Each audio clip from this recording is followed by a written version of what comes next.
السلام علیکم۔ رات کے 8 بجے ہیں۔ یہ ریڈیو پاکستان ہے۔ خبرنامے کے ساتھ میں ہوں عمرانہ ناہید اور میں نعیم زبیری۔ سامعین اگراں، وزیر اعظم انوار الحق کاکڑ مشترکہ عرب اسلامی کے غیر معمولی سربراہ اجلاس سے خطاب کر رہے ہیں جو ریاض میں ہو رہا ہے۔ آئیے ہم آپ کو خطاب براہ راست سنواتے ہیں۔ At a time when the teeming billions seek peace for common prosperity, progress and development, our world cannot afford being pushed to the brink. We pray to Almighty Allah to ease the sufferings of our Palestinian brothers and sisters. I thank you all.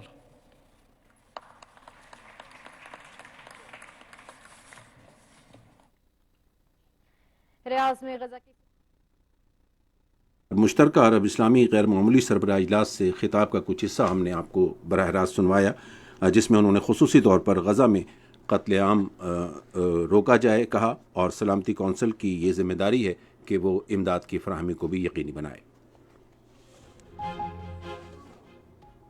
اہم خبروں کا خلاصہ۔ غزہ کی صورتحال کے بارے میں عرب اسلامی سربراہ اجلاس ریاض میں جاری ہے، جہاں وزیر اعظم انوار الحق کاکڑ پاکستان کی نمائندگی کر رہے ہیں۔ سعودی ولی عہد نے سربراہ اجلاس سے خطاب کرتے ہوئے غزہ میں اسرائیلی جارحیت فوری بند کرانے کا مطالبہ دہرایا ہے۔ انوار الحق کاکڑ نے کہا ہے کہ غزہ کے نہتے فلسطینیوں پر فوجی طاقت کا وحشیانہ استعمال بالکل ناقابل قبول ہے۔ وزیر مذہبی امور نے کہا ہے کہ ڈالر میں اپنے واجبات ادا کرنے والے عازمین حج قرآن اندازی کے عمل سے مستثنی ہوں گے۔ پاک چین مشترکہ بحری مشق سی گارڈین 2023 کراچی میں شروع ہو گئی ہے۔ غیر قانونی طور پر مقیم غیر ملکیوں کی اپنے ملکوں کو واپسی کا سلسلہ جاری ہے۔ خیبر پختونخوا کے نگراں وزیر اعلیٰ محمد اعظم خان، جن کا آج صبح پشاور میں انتقال ہو گیا تھا، کو 4 سدہ میں سپرد خاک کر دیا گیا ہے۔ پاکستان نے اقوام متحدہ کی جنرل اسمبلی پر زور دیا ہے کہ وہ اپنی قراردادوں پر عمل درآمد کی نگرانی کے لیے طریقہ کار وضع کرے۔ غیر قانونی طور پر زیر قبضہ جموں کشمیر میں کل جماعتی حریت کانفرنس نے کہا ہے کہ بھارت انسانی حقوق اور بین الاقوامی قوانین کی مسلسل خلاف ورزی کا مرتکب ہو رہا ہے۔ ICC کرکٹ ورلڈ کپ میں کولکتہ میں پاکستان انگلینڈ کے خلاف 338 رنز کے ہدف کا تعاقب کر رہا ہے، جبکہ پونے میں آسٹریلیا نے بنگلہ دیش کو 8 وکٹوں سے ہرا دیا۔ معروف پس پردہ گلوکار اے نیّر کی آج 7ویں برسی منائی گئی۔ اور اب خبروں کی تفصیل کے لیے پہلے نعیم زبیری۔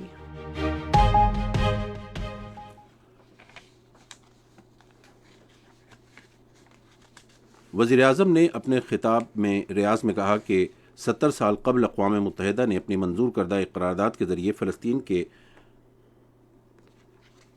قضیے کو حل کرنے کا فیصلہ کیا۔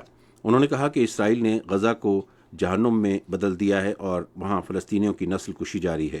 انہوں نے کہا کہ غزہ میں بے گناہ شہریوں کے قتل عام کو روکنا چاہیے۔ غزہ کی صورتحال کے بارے میں سعودی ولی عہد محمد بن سلمان کی سربراہی میں مشترکہ عرب اسلامی معمولی سربراہی اجلاس ریاض میں جاری ہے۔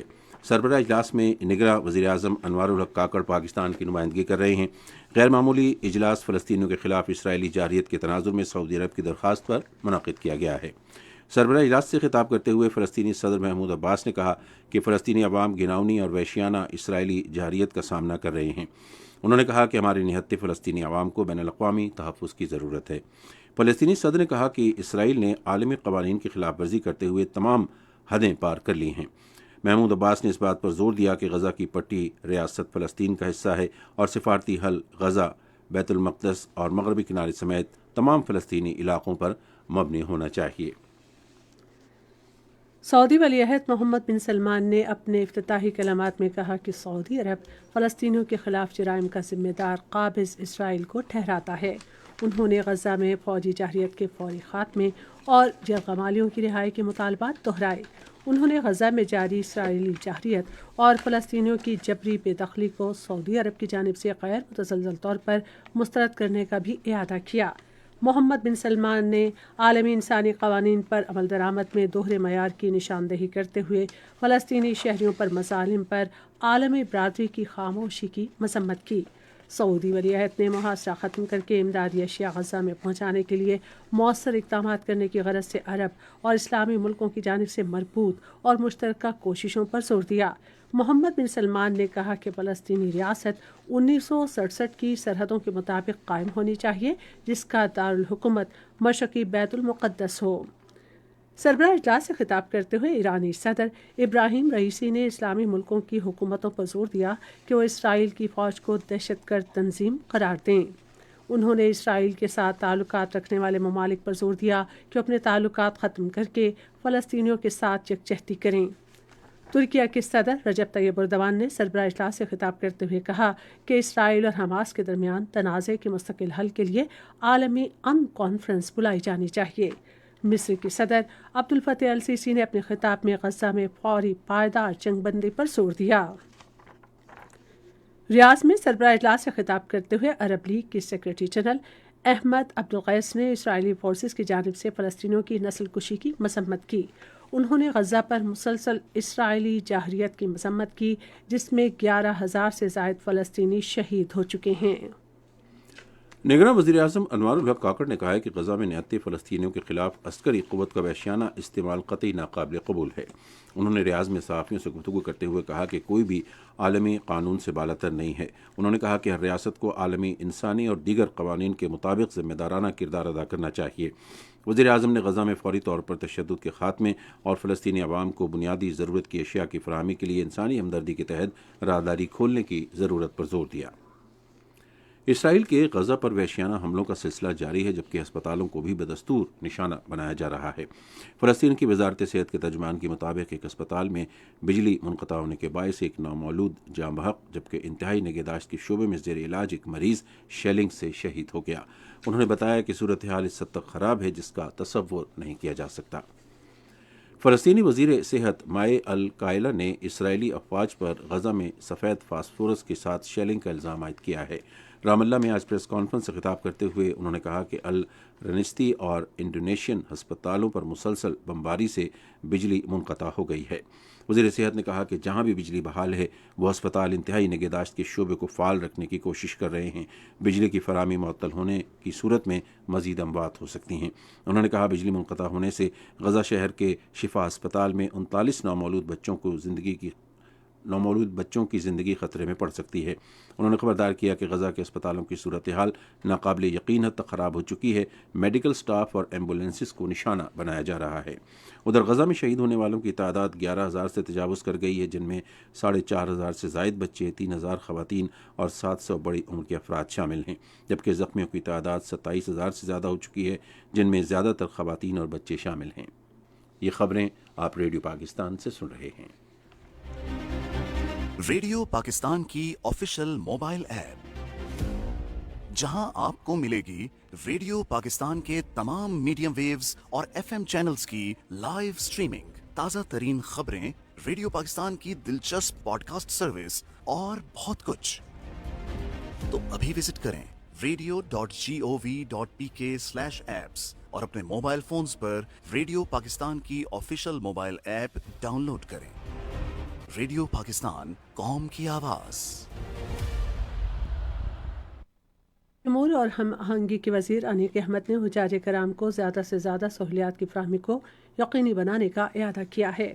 آج اسلام آباد میں تقریب سے خطاب کرتے ہوئے انہوں نے کہا کہ حج پالیسی 2024 کا اعلان بدھ کو کیا جائے گا۔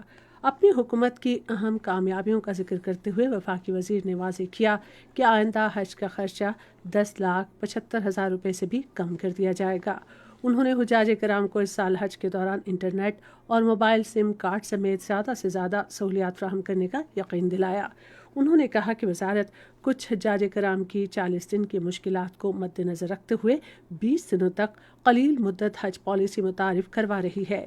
وفاقی وزیر نے کہا کہ ڈالرز میں ادائیگیاں کرنے والے حجاج کرام کو قرآندازی سے مستثنیٰ کرنے کا مقصد حج کے عمل کو مؤثر انداز سے سر انجام دینا ہے۔ قومی ورثہ اور ثقافت کے وزیر سید جمال شاہ نے قومی عجائب گھر کی بحالی اور اسے توسیع دینے کا اعلان کیا ہے تاکہ سیاحوں کو راغب کرنے کے لیے اسے عالمی سطح کے عجائب گھر میں ڈھالا جا سکے۔ انہوں نے یہ بات کراچی میں قومی عجائب گھر اور نیشنل آرکیالوجی لائبریری کے دورے کے موقع پر کہی۔ جمال شاہ نے کہا کہ جلد تعمیراتی ماہرین کے ساتھ ایک اجلاس منعقد کیا جائے گا تاکہ عجائب گھروں کو اصل حالت میں بحال کیا جا سکے۔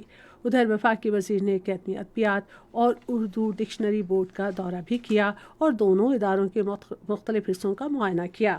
اس موقع پر وفاقی وزیر نے اردو ڈکشنری بورڈ کے تمام مسائل حل کرنے کی یقین دہانی کروائی۔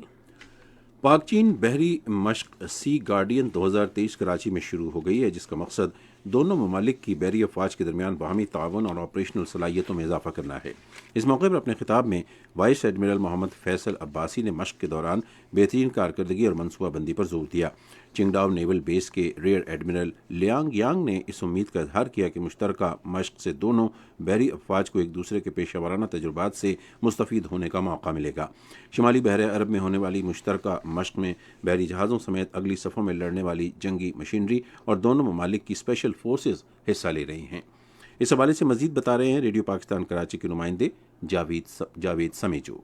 ان ایکسرسائزز کا مقصد بحر ہند کے خطے میں عصری، روایتی اور غیر روایتی خطرات کے بارے میں پیشہ ورانہ تجربات کا اشتراک کرنا ہے اور ساتھ ہی دونوں بحری افواج کے درمیان باہمی تعاون کو بڑھانا ہے۔ یہ مشق پاک بحریہ اور چینی بحریہ کے درمیان مضبوط دو طرفہ فوجی تعاون کی عکاس ہے اور دونوں بحری افواج کے درمیان دو طرفہ تعاون کو مزید فروغ دے گی۔ تقریب میں دونوں بحری افواج کے عسکری حکام کی بڑی تعداد نے شرکت کی۔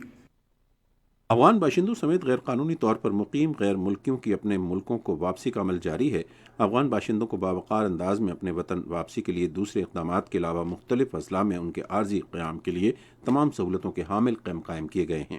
چمن اور تورخم سرحد پر بڑی تعداد میں افغان باشندے موجود ہیں جو رضاکارانہ طور پر افغانستان واپس جا رہے ہیں۔ حکام نے عوام سے کہا ہے کہ وہ اپنے علاقوں میں غیر قانونی طور پر مقیم غیر ملکیوں کے بارے میں متعلقہ ہیلپ لائن پر اطلاع دیں۔ عوام غیر قانونی باشندوں کے بارے میں رہنمائی اور مسائل کے لیے ہیلپ لائن 1700 پر رابطہ کر سکتے ہیں۔ ادھر چمن اور تورخم سرحدوں کے ذریعے 3500 سے زائد افغان شہریوں کو افغانستان واپس بھیج دیا گیا ہے۔ اب تک پاکستان میں غیر قانونی طور پر مقیم 2,14,398 افغان شہری افغانستان واپس جا چکے ہیں۔ نگران وزیر اعلیٰ خیبر پختونخوا محمد اعظم خان کے جسد خاکی کو آج سپہر ان کے آبائی قبرستان 4 سدہ میں سپرد خاک کر دیا گیا۔ مزید تفصیل ریڈیو پاکستان پشاور کے نمائندے فلک نیاز کی اس رپورٹ میں۔ ہسپتال کے ترجمان کے مطابق وزیر اعلیٰ کل رات معدے کی تکلیف کے باعث ہسپتال میں داخل کی گئی، بعد میں ان کو دل کا دورہ پڑا۔ نگران وزیر اعلیٰ خیبر پختونخوا محمد اعظم خان کی نماز جنازہ آج 4 سدہ کے علاقے پڑانگ میں ادا کی گئی۔ زندگی کے تمام طبقات سے تعلق رکھنے والی افراد کے علاوہ خیبر پختونخوا کے گورنر حاجی غلام علی، نگران وزیر اعلیٰ پنجاب سید محسن نقوی، نگران وزیر اعلیٰ Sindh justice retired Maqbool Baqir, chief justice Peshawar high court Muhammad Ibrahim Khan, سابق وزیر اعلیٰ خیبر پختونخوا اکرم خان درانی، سابق نگران وزراء، تمام سیاسی جماعتوں کے نمایاں رہنماؤں کے علاوہ سرکاری اور فوجی افسران نے ان کی نماز جنازہ میں شرکت کی۔ بعد ازاں مرحوم کو ان کے آبائی قبرستان میں سپرد خاک کیا گیا۔ صدر پاکستان ڈاکٹر عارف علوی، وزیر اعظم انوار الحق کاکڑ، وفاقی وزیر اطلاعات مرتضی سولنگی، گورنر خیبر پختونخوا حاجی غلام علی اور تمام سیاسی اور انتظامی زعماء نے نگران وزیر اعلیٰ خیبر پختونخوا محمد اعظم خان کی وفات پر گہرے دکھ اور افسوس کا اظہار کیا ہے۔ سوگوار خاندان کے ساتھ تعزیت کا اظہار کرتے ہوئے انہوں نے مرحوم کی درجات کی بلندی اور مغفرت کی دعا کی۔ صدر عارف علوی نے ان کے ساتھ ملاقاتوں کا ذکر کرتے ہوئے کہا کہ وہ نہایت عمدہ شخصیت کے حامل تھے۔ نگران وزیر اعظم انوار الحق کاکڑ نے کہا کہ محمد اعظم خان نے پوری عمر مخلص اور قابل افسر کی حیثیت سے عوام کی خدمت کی۔ انہوں نے کہا کہ ایک سرکاری افسر کی حیثیت سے اعظم خان کا کردار تمام سرکاری افسران کے لیے قابل تقلید رہے گا۔ نگران وزیر اطلاعات مرتضی سولنگی نے کہا کہ نگران وزیر اعلیٰ محمد اعظم خان نے پیشہ ورانہ امور میں معاونت کی۔ نگران وزیر اعلیٰ محمد اعظم خان ایک ریٹائرڈ بیوروکریٹ تھے جو اپنے عہدے ملازمت میں صوبائی وزیر خزانہ، وفاقی سیکرٹری پیٹرولیم اور وفاقی سیکرٹری مذہبی امور کے عہدوں پر فائز رہے۔ محمد اعظم خان نے خیبر پختونخوا اسمبلی کی تحلیل کے بعد اس سال 21 جنوری کو خیبر پختونخوا کے نگران وزیر اعلیٰ کا حلف اٹھایا تھا۔ دریاسنا خیبر پختونخوا حکومت نے نگران وزیر اعلیٰ محمد اعظم خان کی اچانک وفات پر صوبے بھر میں 3 روزہ سوگ کا اعلان کیا ہے۔ صوبائی انتظامیہ کے اعلامیہ کے مطابق آج سے پیر کے روز تک صوبے میں سوگ منایا جائے گا۔ پوری خیبر پختونخوا میں سرکاری دفاتر اور عمارتوں پر قومی پرچم سرنگو رہے گا۔ اطلاعات و نشریات کے وزیر مرتضی سولنگی نے کہا ہے کہ وزیر اعلیٰ کی افسوسناک وفات کے بعد آئین کی روح کے مطابق عمل کیا جائے گا۔ آج ایک ٹویٹ میں انہوں نے کہا کہ گورنر، چیف سیکرٹری اور صوبائی حکومت اپنی ذمہ داریاں ادا کرتے رہیں گے۔ انہوں نے کہا کہ صوبے میں کوئی بحران نہیں ہے، جلد ہی نائب وزیر اعلیٰ خیبر پختونخوا تعینات کر دیا جائے گا۔ گورنر پنجاب بلیغ الرحمان نے نوجوانوں کو ملک کا اثاثہ اور مستقبل قرار دیا ہے۔ مزید تفصیل بہاولپور سے ہمارے نمائندے رضوان عباس سے۔ اسلامی یونیورسٹی بہاولپور میں آج ایک خصوصی کانوکیشن کا انعقاد کیا گیا جس میں گورنر پنجاب انجینئر بلیغ الرحمان نے بطور مہمان خصوصی شرکت کی۔ اس موقع پر گورنر پنجاب نے اسلامی یونیورسٹی بہاولپور کی جانب سے معروف سرائکی شاعر ستارہ امتیاز شاکر شجاع آبادی اور معروف کالم نگار، صحافی اور اینکر پرسن جاوید چودھری کو جامعہ اسلامیہ کی جانب سے اعزازی PhD ڈگری سے نوازا۔ مجھے بہت خوشی ہے کہ آج ہم ایک خصوصی کانوکیشن کے ذریعے 2 شخصیات کو اس جامعے کی طرف سے ان اختیارات کی روح سے جو اس جامعے کا قانون مہیا کرتا ہے، غور و خوض کے بعد سندیں، یہ ڈگریز عطا کی جا چکی ہیں۔ حقیقت بات یہ ہے کہ گریٹیٹیوڈ، تحسین، شکریہ، اچھے کام کا اعتراف، یہ ایسی چیزیں ہیں جو معاشرے میں بہتری کا سبب بنتی ہیں۔ انہوں نے کہا کہ ہمارے تعلیمی ادارے اخلاقی طور پر پابند ہیں کہ وہ ایسے تعلیم یافتہ نوجوان پیدا کریں جو تخلیقی صلاحیتوں سے مالا مال ہوں اور ملک و قوم کی ترقی میں اپنا کردار ادا کریں۔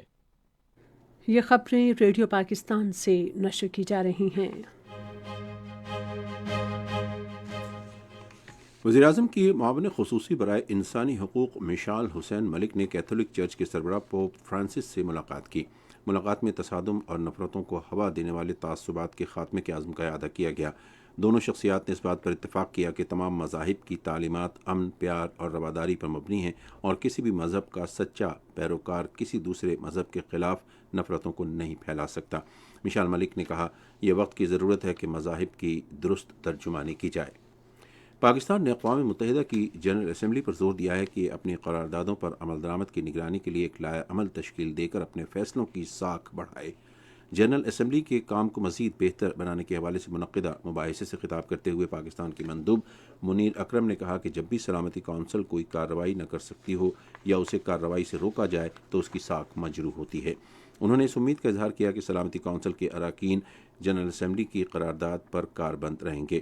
منیر اکرم نے زور دے کر کہا کہ اقوام متحدہ کے منشور کے تحت جنرل اسمبلی کے پاس اختیار ہے کہ وہ عالمی امن اور سلامتی کو فروغ دے اور اس کا تحفظ کرے۔ انہوں نے کہا کہ جنرل اسمبلی کا کردار بنیادی تنازعات کا حل ڈھونڈنا اور اقوام متحدہ کی قراردادوں کے مطابق جنگوں کا پرامن تصفیہ ہے۔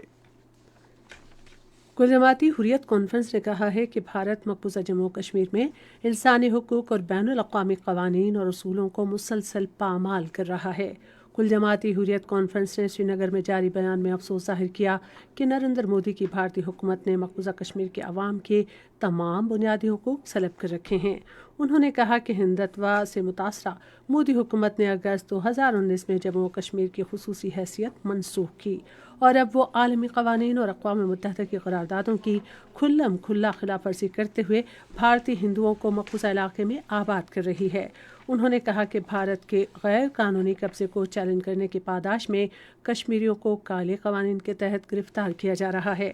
حریت کانفرنس نے افسوس ظاہر کیا کہ بھارت طویل عرصے سے کشمیریوں کو ان کا بین الاقوامی طور پر تسلیم شدہ حق خودارادیت استعمال کرنے سے روک رہا ہے۔